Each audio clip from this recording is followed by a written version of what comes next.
Hey everyone, welcome to my middle grade March TBR.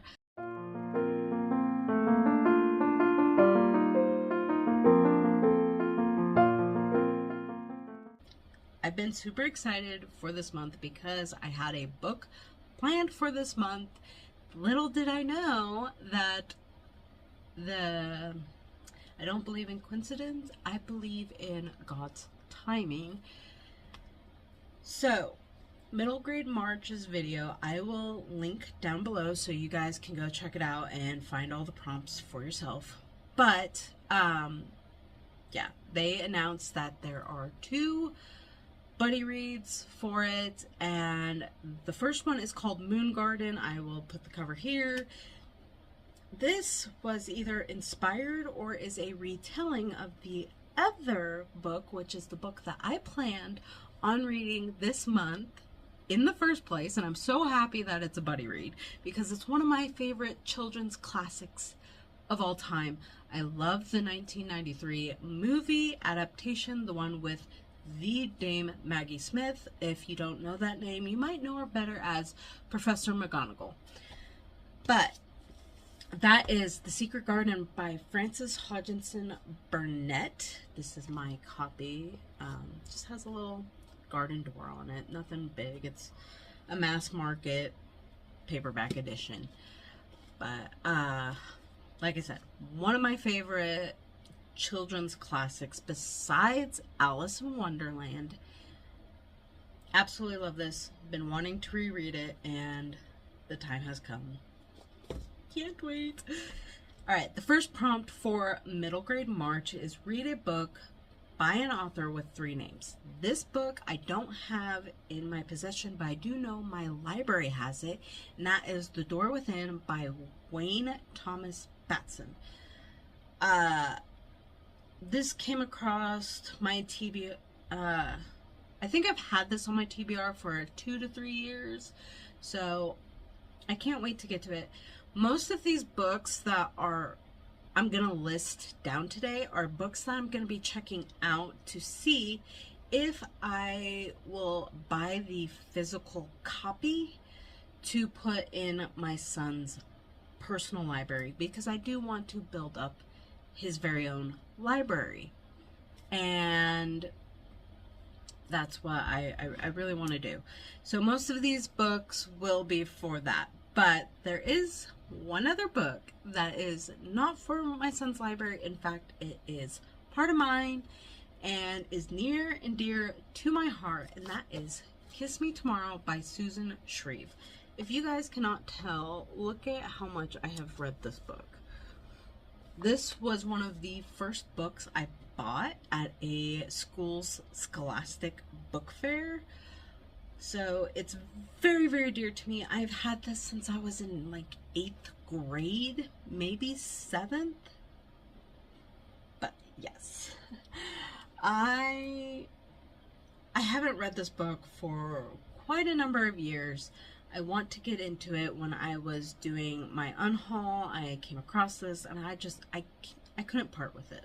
It's too, unless I find something that I really, really don't like, which I don't think I will, because from what I remember, it's very cute, but you never know. My memory's not the best. So we follow the main character. I don't even remember what her name is.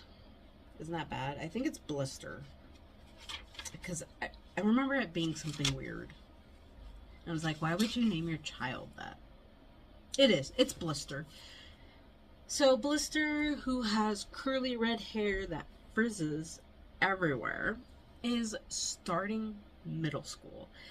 And I don't know about y'all, but I remember that being like totally anxiety ridden, even though I was going to school with people I had already gone to school with.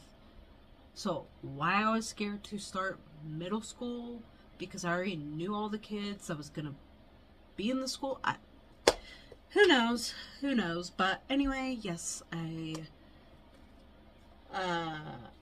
remember this being packed with all that stuff. She's starting to learn how to dress cool, how to do some makeup, wear cute little kitten heels, you know, your first little heel Oh my goodness.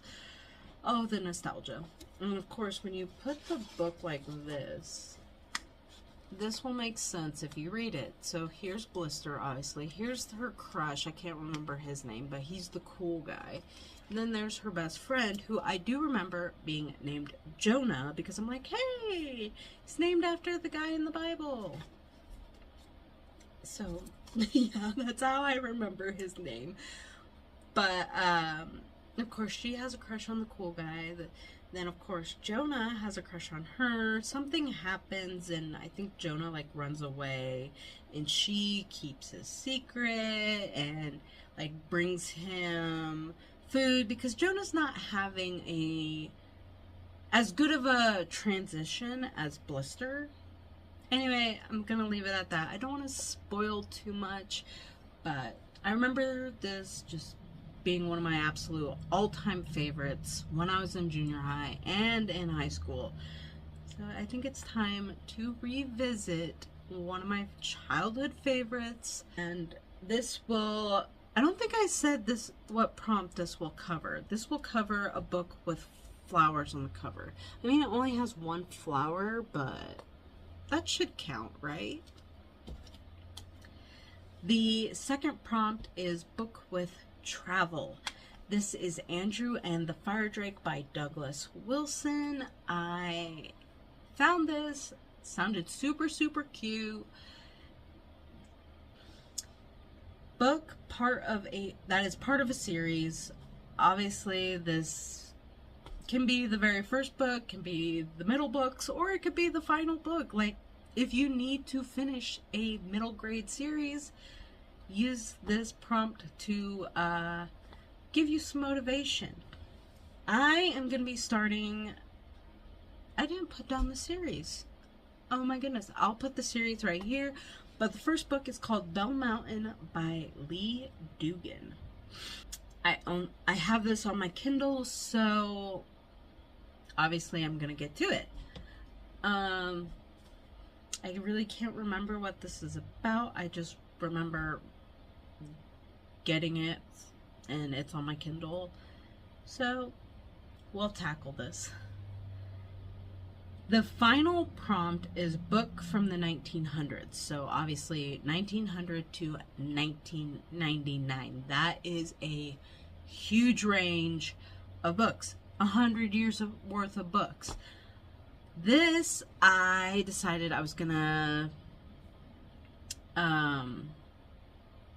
wow, brain just stopped working right there. I have a book on my physical TBR that I've been wanting to get to because I saw the movie. You know, we're not going to talk about how long ago it was when I saw the movie, but the movie didn't really answer a lot of questions. Instead, it was one of those that it needed to be, one, a TV series, or two, it needed to continue, but unfortunately it did not continue. So I was kind of left up in the air.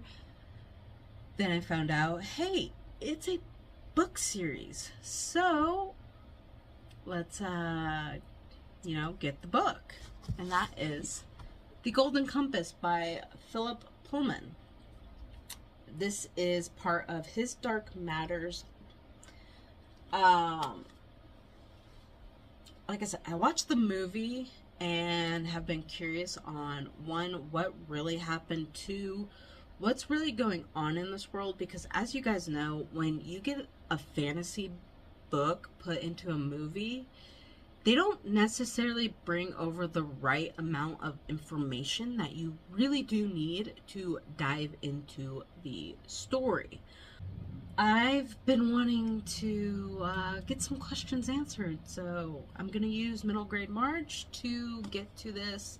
I made sure on Goodreads and Amazon that this is classified as middle grade, and both say it is. I don't know if there's any content warnings or anything. I don't remember there really being any content warnings with this. But I will let you guys know, and of course if I DNF it, I'll just donate it to somebody. And if I end up liking it, I will continue the series. If I end up not really liking it, I'm going to donate it. Those are the books I want to get to in March because I don't want to like put other books on my TBR. And these books I really want to cross off and say, hey, I read them. And of course, if they are good for my son, I do want to buy them physically and put them on his, again, in his library. So 6 books for middle grade March. That's really not that big of a TBR for some. For others, it might be a big TBR. I don't think I'm going to get all of these books done, but I do want to get my physical books for sure knocked off. And this one, I mean, it's middle grade. Middle grade's really easy to read. This one, it's a classic, so it's gonna have more words than normal. And then this one's font doesn't look too bad. So thanks for stopping by and listen to me babble about middle grade March. I will see you guys in the next one. Bye.